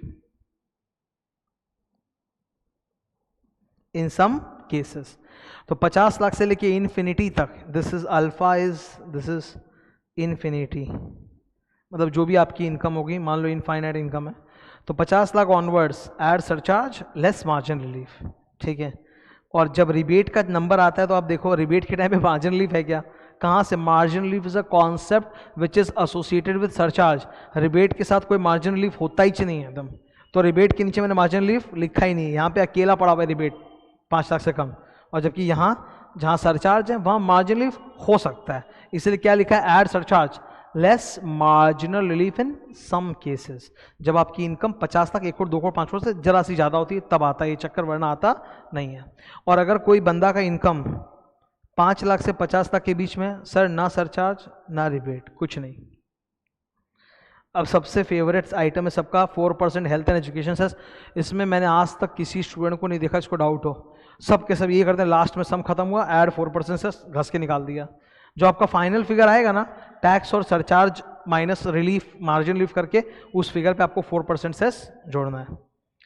ये कुछ राउंडिंग ऑफ के सेक्शंस हैं। यहाँ पर टोटल इनकम और उस पर जो टैक्स है, it should always be rounded off to multiples of 10। और यहाँ नॉर्मल राउंडिंग ऑफ लगता है, 5 से कम है तो 0, 5 या 5 से ज़्यादा है तो 10 रुपीज़ ऊपर की तरफ, ठीक है। तो यहाँ नॉर्मल राउंडिंग ऑफ यहाँ लगता है। सेक्शन नंबर 288A 288B याद करने तो करो, नहीं तो नहीं सही। तुम बस इतना जरूर करना, एग्जाम में जब टोटल इनकम निकालो और टैक्स लायबिलिटी निकालो, टोटल इनकम तो मोस्ट प्रॉब्ली 10 के मल्टीपल्स में आता है ये सम्स के अंदर, पर टैक्स लायबिलिटी में कई बार होता है कि वो डेसिमल्स में या 10 का मल्टीपल नहीं रहता, तो उसको राउंड ऑफ करके 10 के मल्टीपल्स में करके छोड़ देना, ठीक है। तो ये हम लोगों ने अपना नॉर्मल टैक्स रेट्स पूरा अभी किल कर लिया, ओके ना, ग्रेट। अब आ गए स्पेशल रेट्स। स्पेशल रेट में ना देखो, जैसा कि मैंने तुमको बताया, तुमको 5 ही काम आएंगे बस, 5 के ऊपर तुमको कुछ काम आने वाला है नहीं। 6 है पर काम वो शुरू का 5 ही आएगा, उसमें मैक्सिमम शुरू का 4 काम ज़्यादा आता है। Special rates of tax. To explain this let's have a small story once again. ये रॉबर्ट की बुक में लिखा हुआ था। रॉबर्ट की जो बुक है, अगर कभी तुमको मौका मिले, मतलब खाली टाइम हो तो ज़रूर पढ़ना, रिच डैड पुअर डैड। वहाँ पे जो भी हमारे बिलीफ सिस्टम्स हैं about income and about wealth creation, उसको बहुत चैलेंज करता है, ठीक है। उन्होंने बहुत सारे आइडियाज़ दे रखे हैं, जैसे कि खुद का घर होना चाहिए कि नहीं होना चाहिए, रेंटेड घर होना चाहिए कि नहीं होना चाहिए, असेट क्या होता है, लायबिलिटी का मतलब क्या होता है। उनके लिए asset is something which can create income for you. तो खुद का घर जो है वो एसेट नहीं है उनके लिए, वो उनके लिए लायबिलिटी है, बिकॉज में एक्सपेंसेस होते हैं खुद के घर में और वेल्थ क्रिएशन नहीं होता। तो उसी सीरीज में वो बहुत ज़्यादा आगे जाते हुए बता रहे हैं कि वर्ल्ड वाइड गवर्नमेंट्स ने टैक्स का स्ट्रक्चर ही ऐसा कर रखा है कि मतलब पैसे वाला और पैसे वाला बनेगा और गरीब रहेगा, क्योंकि नॉर्मल जो टैक्स रेट है वो 30% का स्लैब होता है वर्ल्ड वाइड ही, जबकि कैपिटल गेन्स हमेशा लोअर टैक्स में होते हैं। तो जो लोग भी प्रॉपर्टी वगैरह में इन्वेस्ट करते हैं, असेट्स में इन्वेस्ट करते हैं, स्टॉक मार्केट में लगाते हैं, उन पर टैक्स रेट्स बहुत कम होते हैं। तो वही हमको यहाँ देखने को मिल रहा है कैपिटल गेन्स वगैरह में कि tax rates are very very low, very low. LTCG simple normal LTCG पे रेट कितना है? सेक्शन 112 नॉर्मल LTCG पे रेट कितना है? 20%। 30 नहीं है, 20 है सीधा। काफी जोरदार फायदा है। 30 और 20 में गैप कितने का? 10%। काफी जोरदार फायदा है, ओके। फिर अगर आप शेयर मार्केट में घुस गए तब तो सर फाड़ दिया। ये बी और सी जो है ना, ये बी और सी 112 है, 111 है, दिस इज शेयर मार्केट।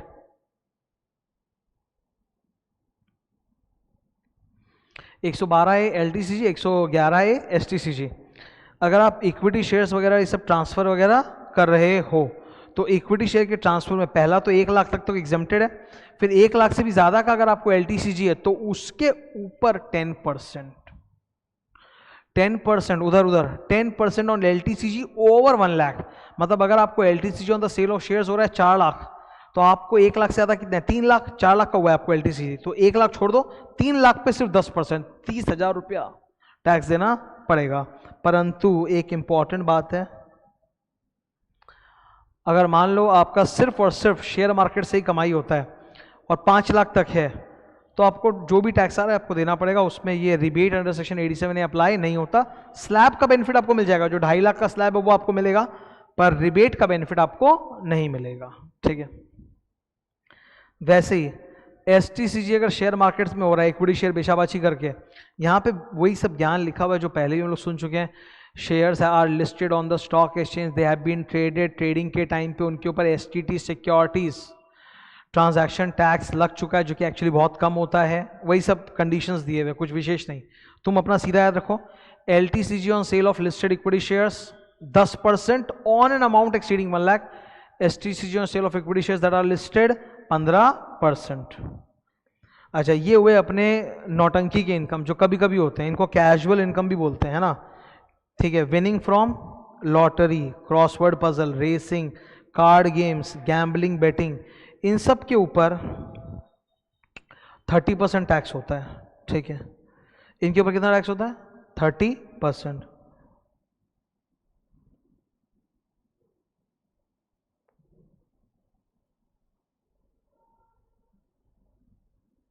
एक और बात है, इन पे आपको स्लैब का बेनिफिट भी नहीं मिलेगा, 6A का रिडक्शन भी आपको नहीं मिलेगा। ये जो ऊपर के 4 आइटम्स आप देख रहे हो, LTCG, STCG और ये विनिंग्स फ्रॉम लॉटरी, इन पे आपको डिडक्शंस अंडर 6A का तो मिलेगा ही नहीं। ऊपर से ऊपर वाले 3 आइटम जो कैपिटल गेन्स वाले हैं उन पे स्लैब का बेनिफिट मिल जाता है 2.5 लाख तक का, पर विनिंग फ्रॉम लॉटरी में तो स्लैब का बेनिफिट भी नहीं मिलता। डोंट वरी अबाउट इट, ये मैंने टिप्स में अलग से लिख रखा है, जो आएगा ना टॉपिक टिप्स फॉर स्टूडेंट्स, उसमें अलग से है ये, ठीक है। ये चीज़ को मैंने कवर किया लिख के अलग से। तो विनिंग्स फ्रॉम लॉटरी पे 30% करके है। डिविडेंड, मैं बात कर रहा हूँ कंपनीज नहीं, इंसानों की। इंसानों को अगर डिविडेंड इनकम मिलता है तो अपने नॉर्मली बोलते हैं एग्जेम्प्ट है, पर एग्जेम्प्ट अप टू 10 लाख है। 10 लाख के ऊपर जितना भी है उसके ऊपर 10% टैक्स भी देना पड़ेगा, ठीक है। 115 BB ये बेसिकली टैक्स चोरी का सेक्शन है। ये पूरा टैक्स चोरी का सेक्शन है कि अगर आप टैक्स चोरी वगैरह कर रहे हो, एस्केप्ड इनकम इनको पता चला है तो उस पर टैक्स लगेगा 60% प्लस 25% सरचार्ज प्लस 4% सेस, जो मिला जुला के आएगा 78%। ये तुम्हारे एग्जाम आने के चांस कम है, तुम्हारे में पहले 5 ही आएंगे डिविडेंड तक, ठीक है। तो एक बार मैं रिकैप कर देता हूँ स्पेशल रेट्स तुम्हारे लिए, है ना। LTCG, normal LTCG 20%। Next LTCG on the transfer of listed equity shares, तो उस पर 10% है, वो भी 1 लाख के ऊपर, ठीक है। 1 लाख खत्म होने के बाद जो बचा उस पर 10% है, और उस पर उधर रिबेट अंडर 87 आपको नहीं मिलेगा। फिर STCG on the transfer of listed equity shares 15%। Special types of incomes like winning from lotteries and all that 30%, उस वो तो स्लैब का बेनिफिट भी नहीं मिलेगा। फिर डिविडेंड इनकम हुई है, आप इंसान हो, डिविडेंड इनकम में 10 लाख के ऊपर जो भी एक्स्ट्रा डिविडेंड इनकम है उस पर 10% टैक्स। चोरी वगैरह का एस्केप्ड इनकम का केसेस है 60% प्लस 25% सरचार्ज प्लस 4% 78%, ठीक है। हम लोगों ने नॉर्मल रेट्स कर लिए, स्पेशल रेट्स कर लिए। आपको मैंने पहला 7 पेजेस पढ़ा दिया है, ये ऊपर नॉर्मल रेट्स था और नीचे का 2 पेज जो है स्पेशल रेट्स था, ये हो चुका है, ठीक है। रेट्स अपना क्लियर है, okay. Tips for solving sum थोड़ी देर बाद।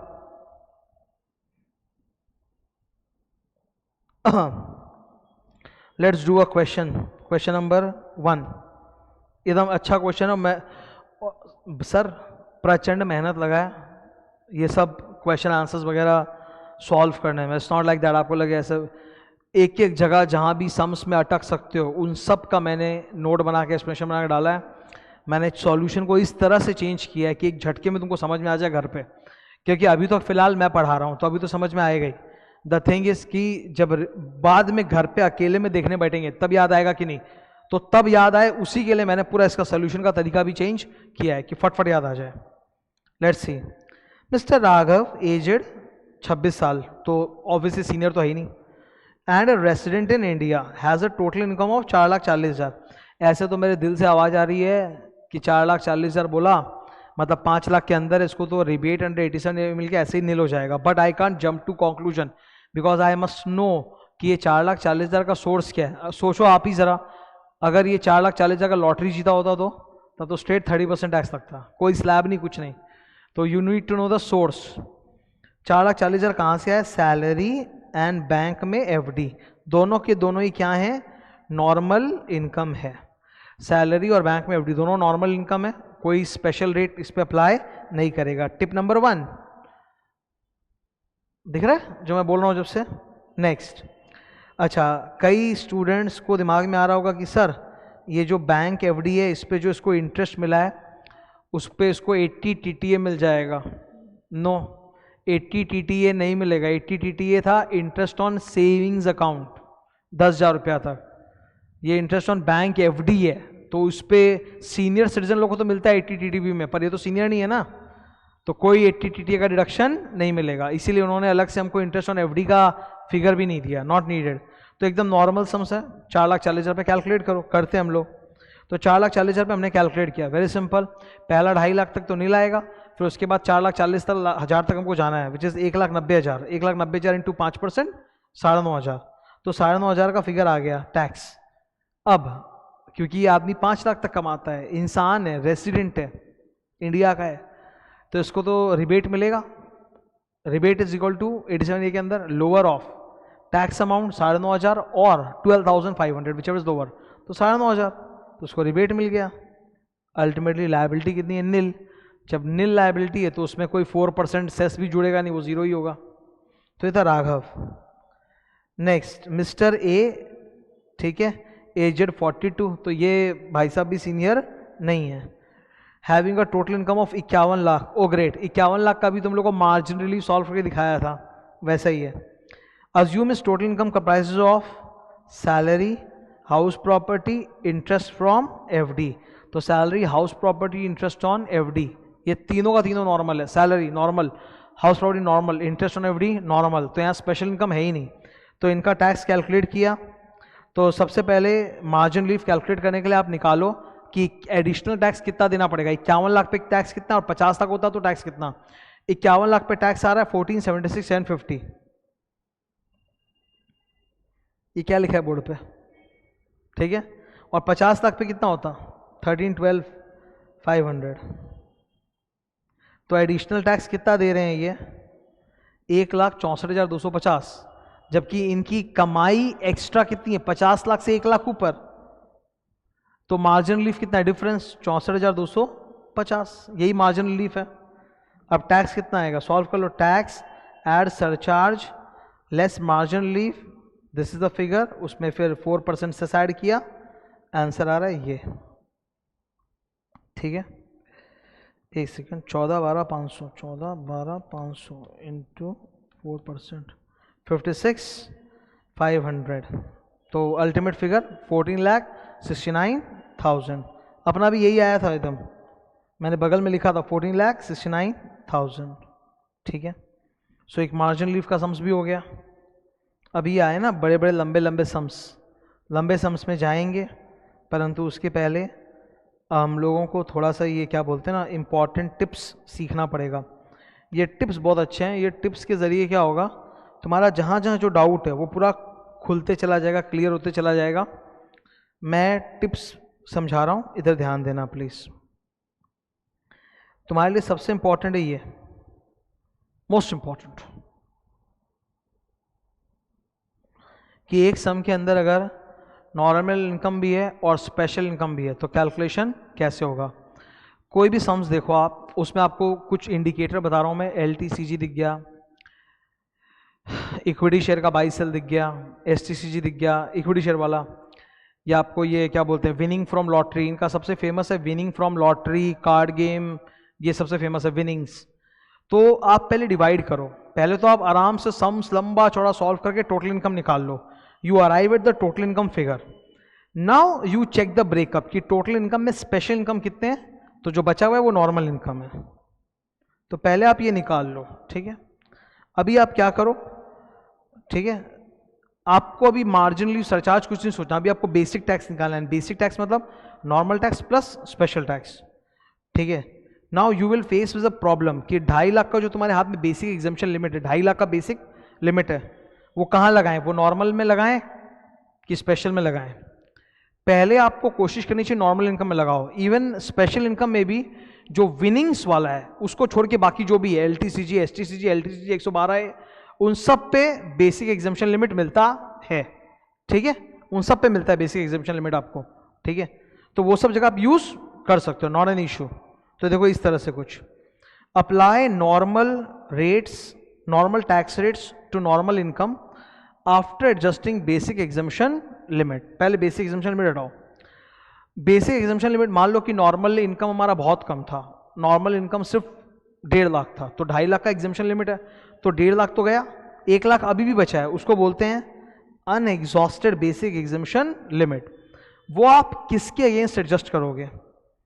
LTCG से हटाओ, ठीक है, LTCG से पहले उसको हटाया जाएगा, फिर उसको आप हटाओ LTCG अंडर 112A से। देखो LTCG पे ना जो रेट लगता है वो 20% होता है, इसीलिए we have to go for LTCG। और अगर आपने एक LTCG उठा लिया तो आपको जो दूसरा वाला LTCG 112 है वो भी उठाना ही पड़ेगा, जिसपे रेट होता है मात्र 10%, वो भी उठा लो। फिर आप उठाओ ये शॉर्ट टर्म कैपिटल गेंस 15%, इनको उठा के आप सेट ऑफ करना चालू करो, ठीक है। मैं फिर से बोल रहा हूँ, सीक्वेंस वही रहेगा, LTCG, फिर LTCG अगर एक बार आप ले लिए तो आपको बचा हुआ LTCG भी लेना पड़ेगा, 112 है, फिर STCG। विनिंग फ्रॉम लॉटरी के अगेंस्ट स्लैब नहीं जाएगा। विनिंग्स वाला जो आइटम है वो इतना गंदा होता है, उस पर 6A का रिडक्शन नहीं मिलता, उस पर 2.5 लाख का बेसिक एग्जम्पशन लिमिट भी नहीं मिलता आपको, ठीक है। Winnings from lottery, race, game show etcetera is liable to a flat rate of 30% without any basic exemption limit, नहीं मिलता उस पर। फिर जो आपके स्पेशल टैक्स रेट्स कुछ बच गए, बेसिक लिमिट आपका एग्जॉस्ट हो गया, अभी भी कुछ इनकम बचा हुआ है, नॉर्मल इनकम है तो नॉर्मल रेट, स्पेशल इनकम है तो स्पेशल रेट आपको लगाना पड़ेगा, ठीक है। ये जो चीज़ है ये सम्स के अंदर और अच्छी तरह से जाके क्लियर हो जाएगा, ठीक है। डिडक्शन अंडर 6A, ये मैंने डिडक्शन चैप्टर पढ़ाया था, तो हो सकता है सम्स में डिडक्शन अंडर चैप्टर 6A भी दिए हुए रहें और रहते ही हैं, तो वो आपको LTCG, STCG और जो विनिंग्स है उससे आपको डिडक्शंस नहीं मिलेगा। LT, ST, casual income like winnings, इनसे आपको डिडक्शंस नहीं मिलने वाला। Tips for set of and carry forward. Set of and carry forward में कौन किससे सेट ऑफ होगा नहीं होगा, इसके लिए अगले पेज पे मैंने डिटेल में बनाया है, ये देखो set of summary. PGBP, speculation business का जो लॉस है वो सिर्फ स्पेकुलेटिव बिजनेस की इनकम सेट ऑफ होगा और किससे नहीं। हाउएवर दूसरे बिजनेस का जो लॉस है वो स्पेकुलेटिव इनकम से सेट ऑफ हो सकता है। Second, OMRH, owning and maintaining race horses वाला जो लॉस है वो केवल उसी की OMRH की इनकम सेट ऑफ होगा। However other business loss can be set of against OMRH income. Loss from specified business under 35 AD जैसे कोल्ड स्टोरेज फैसिलिटी वगैरह, वो भी केवल अपने आप में ही इंट्रा सोर्स सेट ऑफ ही मिलता है। Capital gains, long term capital loss can be set of only against LTCG, however ST short term capital loss can be set of against LTCG। IFOS, इनका कोई सेट ऑफ होता ही नहीं है, इनका कोई set off नहीं है, can not be set of. दूसरे लॉसेस भी सेट ऑफ नहीं मिलेंगे, एक्सपेंस नहीं कर डिडक्टेबल है, कैरी फॉरवर्ड भी नहीं होता।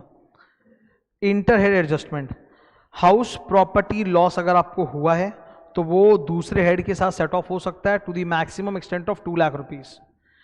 PGBP का लॉस सैलरी इनकम से सेट ऑफ नहीं होता।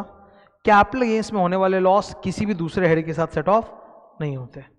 तो ये एक्चुअली मैंने बहुत फास्ट पढ़ाया क्योंकि ये सब सेट ऑफ चैप्टर का पोर्शन है, तो एक जस्ट रिकैप देख रहे हैं। मैंने यहाँ पर इसीलिए इंक्लूड किया इसमें क्योंकि मुझे मालूम है सम्स करते हो तो आ जाएगा सेट ऑफ का ज्ञान बीच में, तो फिर फंस जाओगे। तो यहाँ पे रहे तो तुम तुरंत देख लोगे, फिर सॉल्व कर सकते हो। तो वो सेट ऑफ का पूरा ज्ञान है कि कैसे कैसे करना है, टिप्स अगले पेज में डिटेल है। माइनर चाइल्ड, माइनर चाइल्ड की इनकम उस पेरेंट के हाथ में क्लबिंग की जाती है जिसकी इनकम ज़्यादा है। खास बात है, माइनर की इनकम अगर किसी एक पेरेंट के हाथ में ऐड हो रही है तो उसको 1500 रुपया तक का डिडक्शन मिलेगा, ठीक है। 1500 तक का वो एग्जाम्शन है, 10 का सेक्शन 10 बोल दिया ना, मतलब एग्जाम्शन है, तो 1500 रुपया तक का एग्जाम्शन मिल जाएगा। हाउएवर माइनर ने अगर अपने टैलेंट से कमाया है तब तो पेरेंट्स के साथ क्लब नहीं होगा, अलग से ही उसका फाइल बनेगा।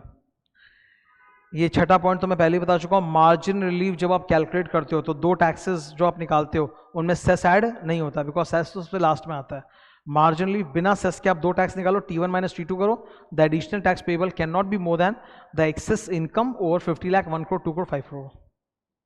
तो ये टिप्स हैं, बहुत काम आएंगे सम सॉल्व करते वक्त। अब फाइनली हमारा सारा प्रोविजन डिस्कशन हो चुका है।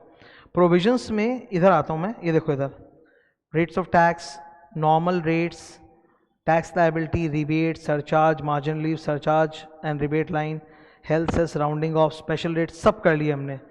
थ्योरी वाइज एक ही टॉपिक बचा है which is relief under section 89 जो एकदम लास्ट में होगा, अभी उसकी हम कोई चर्चा नहीं करेंगे। हम अब करेंगे क्वेश्चन आंसर्स। क्वेश्चन आंसर्स के थ्रू हमको बहुत कुछ सीखने को मिलेगा। छोटे मोटे MCQ में देख लो आप।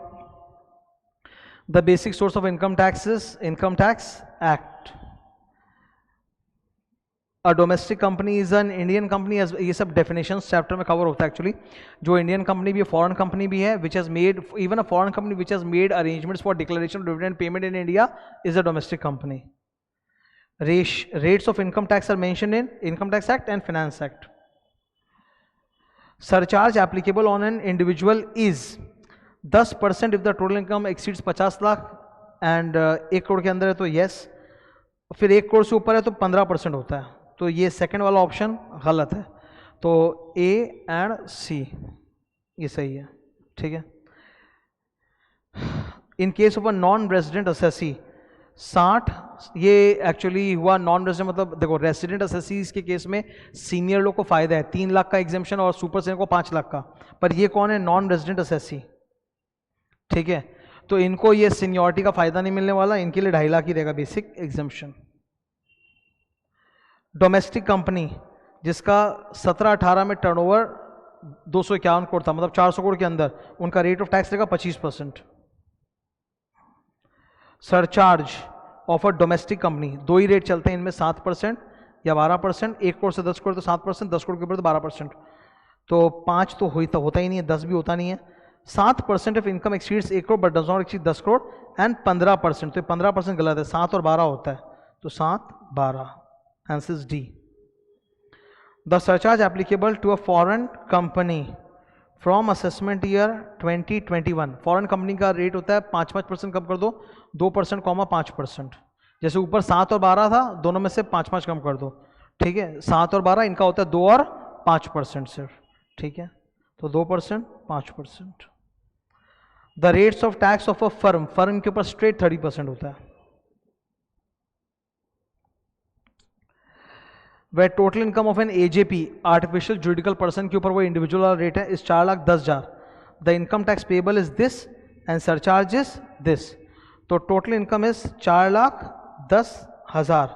4,10,000 पे आप अगर टैक्स कैलकुलेट कई जन सोचेंगे ओ सर 4,10,000 बोला, 5 लाख से कम है तो रिबेट मिलके नील। सर वो इंडिविजुअल पे होता है, दैट्स फॉर रेसिडेंट इंडिविजुअल।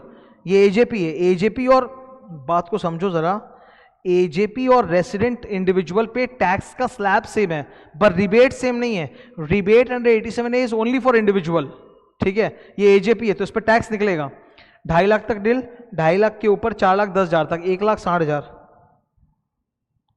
1,60,000, उसके ऊपर 5% कम्स टू 8,000, ठीक है। सरचार्ज कितना होगा नील? वो तो 50 लाख के ऊपर होता है, रिबेट नहीं मिलेगा यहाँ, रिबेट इंसानों के लिए खाली। The surcharge applicable in case of a firm is 1 crore के ऊपर जाते 12% है, ओके। तो ये MCQs थे कुछ सीखने के लिए। रिलीफ टॉपिक तो लास्ट में, अभी इसको डिस्टर्ब नहीं करना चाहिए अपने को।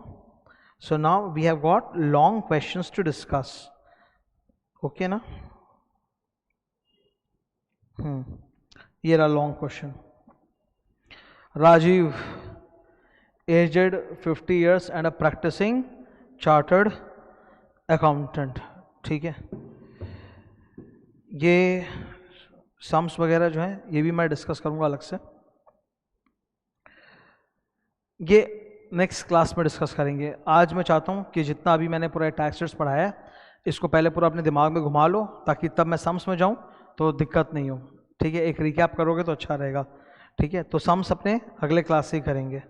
एक बार मैं इसको रिवाइज करा के क्लोज करना चाहूँगा, ये देख लो जल्दी से।